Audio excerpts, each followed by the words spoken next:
ব্যয় ৫৫০ কোটি টাকা, অথচ এর বিপরীতে আয় হবে বছরে মাত্র ৬.৫ কোটি। চীনা প্রতিষ্ঠান হান্ডার বিনিয়োগ আনতে এমন প্রশ্নবিদ্ধ এক উদ্যোগ বাস্তবায়ন করছে অর্থনৈতিক অঞ্চল কর্তৃপক্ষ বেজা।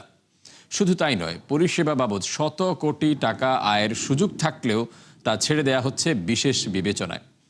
সংস্থার অনেকে আপত্তি জানালেও এমন উদ্যোগ বাস্তবায়নে তোড়জোড় চালাচ্ছেন নির্বাহী চেয়ারম্যান আশিক চৌধুরী ও বিডার সদস্য নাহিয়ান রচি। রুহুল আমিরের অনুসন্ধান।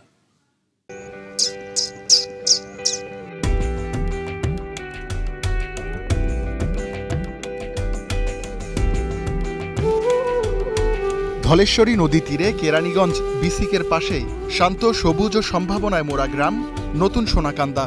কৃষি এবং ব্যবসা এখানকার মানুষের মূল পেশা হলেও বড় একটা জনগোষ্ঠী থাকেন প্রবাসে।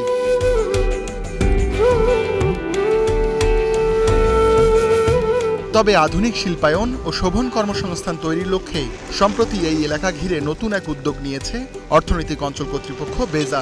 এরই মধ্যে যারা সমঝোতায় পৌঁছেছে চীনের কোম্পানি হান্ডার সঙ্গে, যদিও প্রশ্ন উঠেছে তার প্রক্রিয়া ও চুক্তির শর্ত নিয়ে।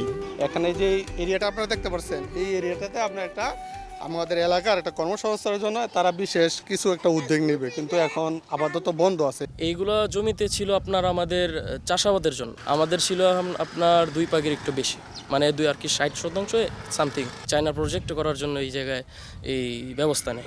ধলেশ্বরী নদীর পাড়ে এখানে প্রায় 40 একর খাস জমি আছে সরকারের। সম্প্রতি আরও 37 একর জমি অধিগ্রহণের অনুমতি দিয়েছে অর্থ মন্ত্রণালয়, যার কাজও শুরু করেছে জেলা প্রশাসন। আমরা এখানে দেখছি যে এসব জমিতে বেশ কিছু সাইনবোর্ড দেওয়া হয়েছে বিভিন্ন কোম্পানি এবং ব্যক্তির নামে।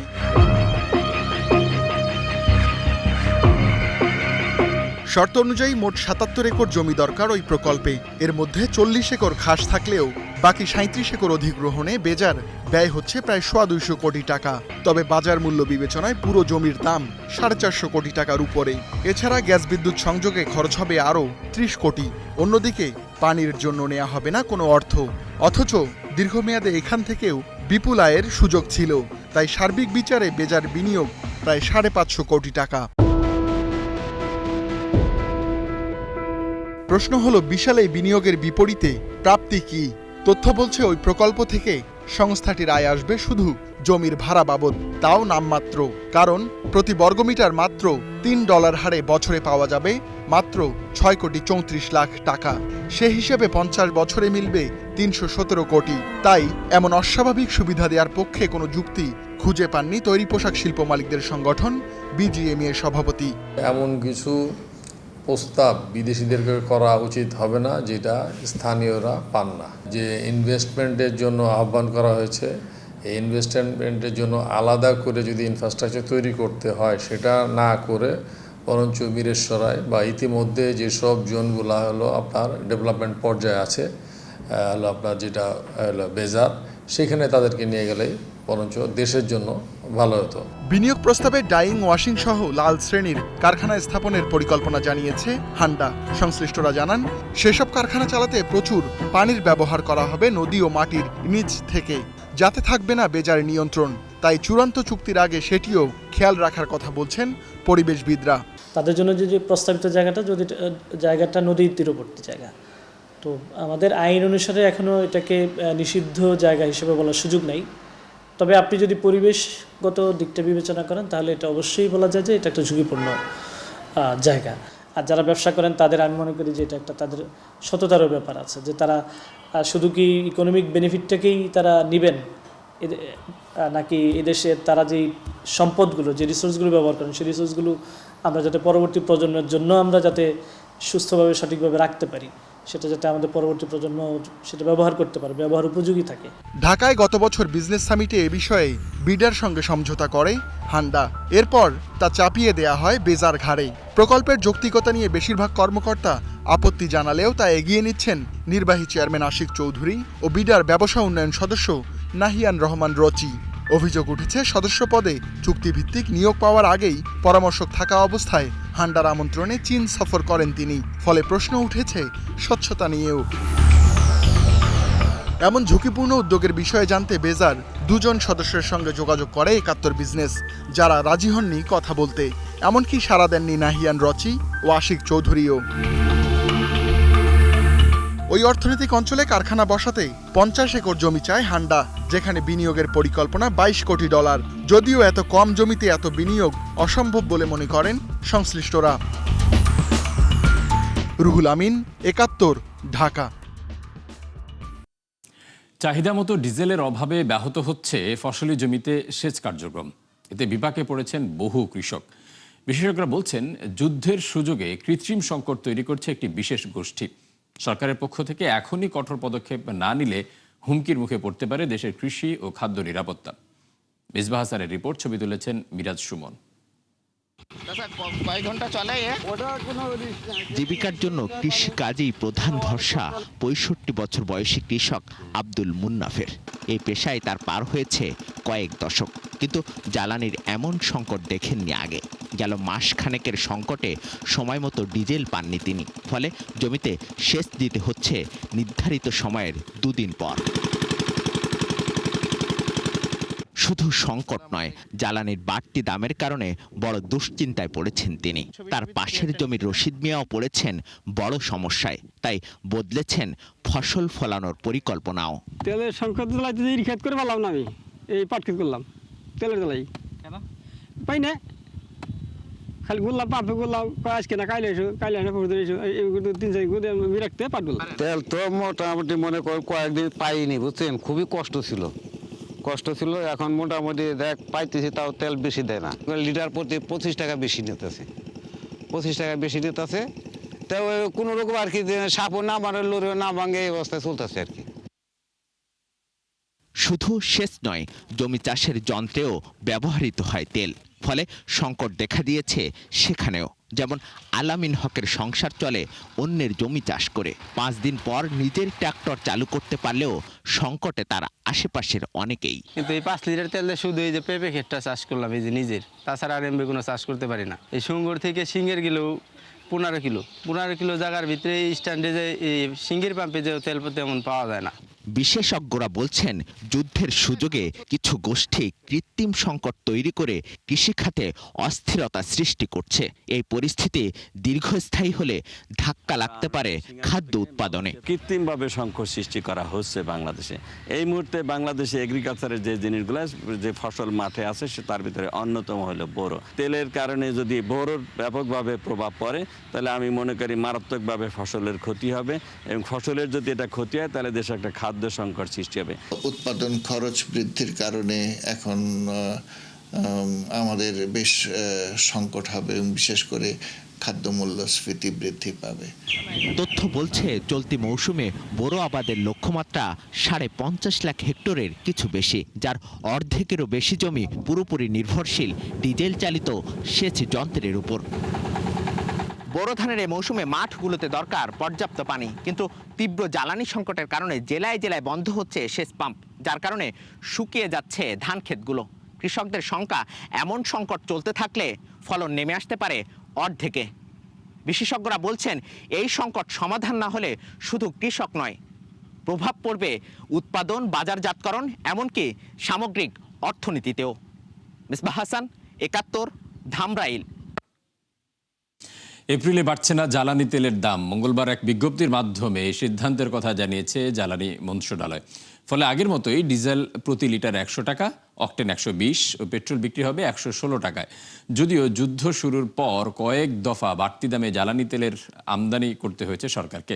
ফলে সমন্বয়ে জোরালো আলোচনা ছিল কয়েকদিন ধরে, তবে শেষ পর্যন্ত আপাতত সেই সিদ্ধান্ত থেকে সরে আসে সরকার। এদিকে সংকট সমাধানে বিভিন্ন প্রতিষ্ঠান থেকে মোট 2,60,000 টন ডিজেল ও 1 লাখ টন ক্রুড অয়েল কেনার নীতিগত অনুমোদন দেয় অর্থনৈতিক বিষয় সংক্রান্ত মন্ত্রিসভা কমিটি।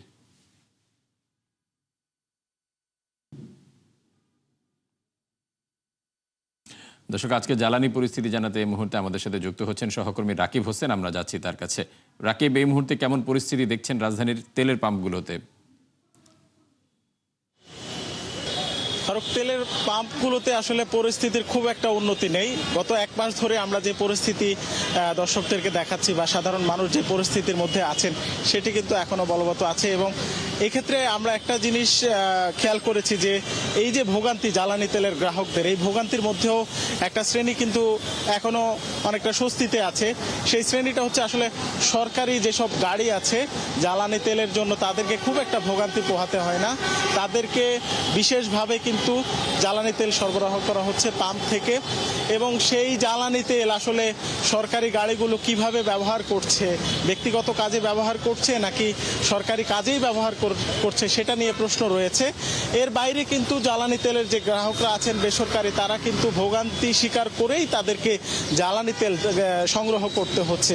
এবং আমরা সরকারের কাছ থেকে যে তথ্য পেয়েছি সেটি হচ্ছে গত বছর এই সময়ে যে পরিমাণ জ্বালানি তেলের চাহিদা ছিল সেই চাহিদার তুলনায় প্রতিদিন অন্তত 800 টন হারে ডিজেলের চাহিদা বেড়েছে, এবং পেট্রোলের চাহিদা কিছুটা কমলেও অকটেনের চাহিদা বেড়েছে প্রায় 250 টন হারে। তো সেই জায়গা থেকে কিন্তু বলা যাচ্ছে যে আসলে পাম্পগুলোতে যে ক্রাইসিস সেটা আসলে সাপ্লাইয়ের জায়গা থেকে না, যেহেতু সরকার বলছে সাপ্লাই বাড়তি দেওয়া আছে, কিন্তু ডিমান্ড বেড়ে যাওয়ার কারণে আসলে এই ক্রাইসিসটা ফেস করতে হচ্ছে।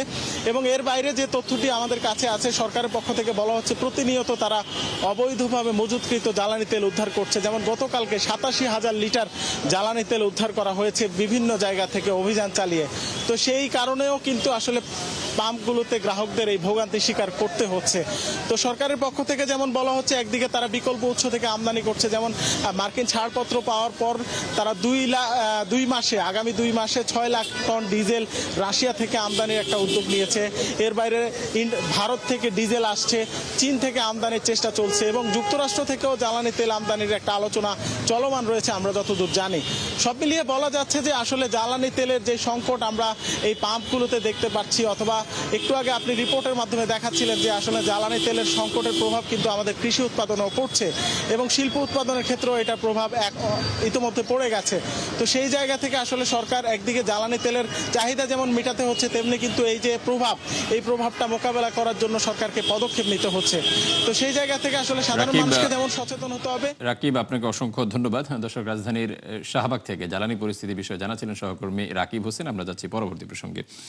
এবার ভরিতে ৩,২৬৬ টাকা বাড়ল স্বর্ণের দাম। আজ থেকে 22 ক্যারেটের প্রতি ভরি স্বর্ণ কিনতে গ্রাহকদের গুনতে হবে 2,48,000 টাকা। বাংলাদেশ জুয়েলার্স সমিতি বাজুস এক বিজ্ঞপ্তিতে এই তথ্য জানায়। বলা হয়, আন্তর্জাতিক বাজারে তেজাবি স্বর্ণের দাম বাড়ায় সমন্বয় করা হয়েছে। নতুন মূল্য অনুযায়ী 21 ক্যারেটের স্বর্ণের দাম 2,36,720 টাকা। তবে বাড়েনি রূপার দাম। সনাতন পদ্ধতির 1 ভরি রূপায় গুনতে হবে 3,500 টাকা। দর্শক, ব্যাংক ও আর্থিক খাতের সংগঠনগুলোর সাথে প্রাক বাজেট আলোচনা চলছে এনবিআর এ। আমরা এই মুহূর্তে সরাসরি চলে যাচ্ছি সেখানে।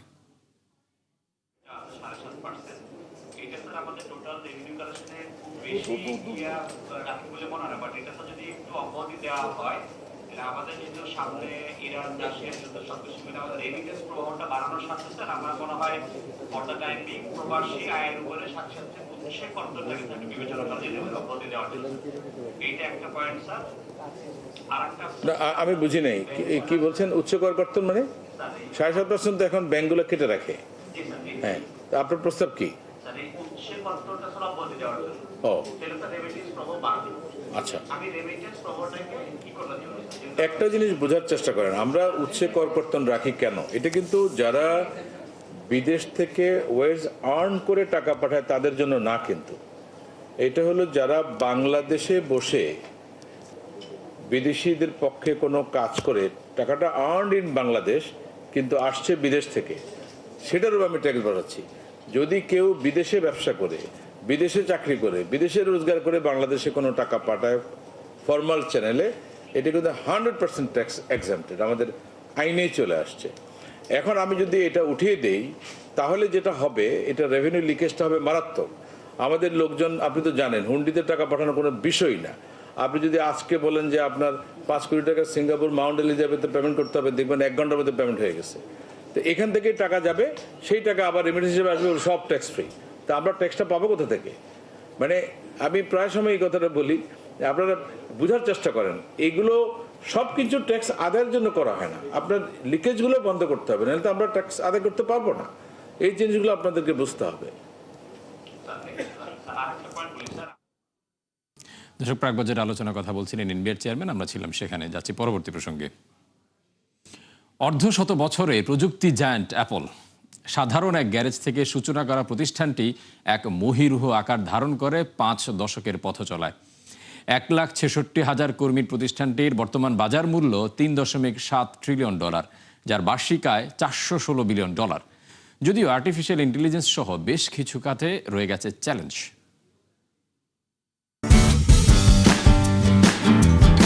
50 বছর পূর্ণ করেছে প্রযুক্তি বিশ্বের দ্বিতীয় শীর্ষ প্রতিষ্ঠান অ্যাপল।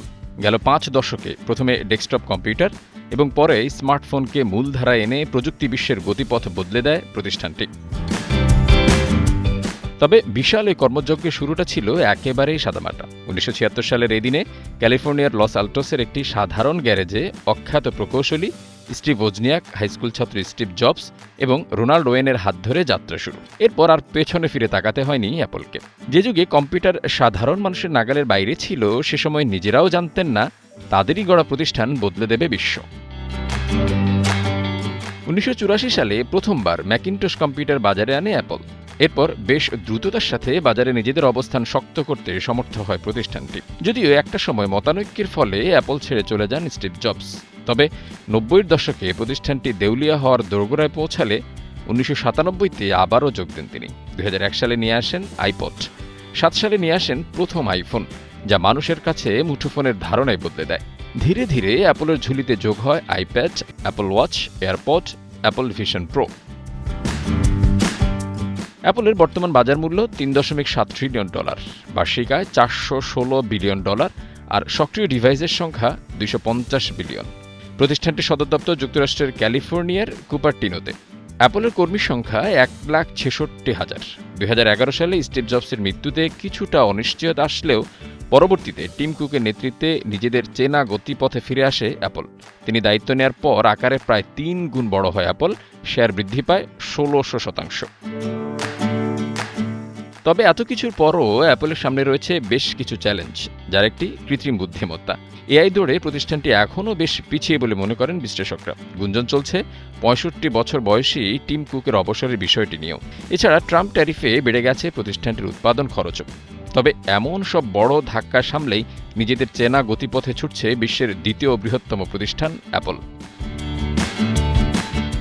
আব্দুল্লাহ ফারুক, 71। দর্শক, ছিল 71 বিজনেসের এখনকার আয়োজনে। সরাসরি সংবাদ অনুষ্ঠান দেখতে চোখ রাখুন 71-এর ফেসবুক পেজে এবং সাবস্ক্রাইব করুন 71-এর ইউটিউব চ্যানেল। থাকুন 71-এর সাথে।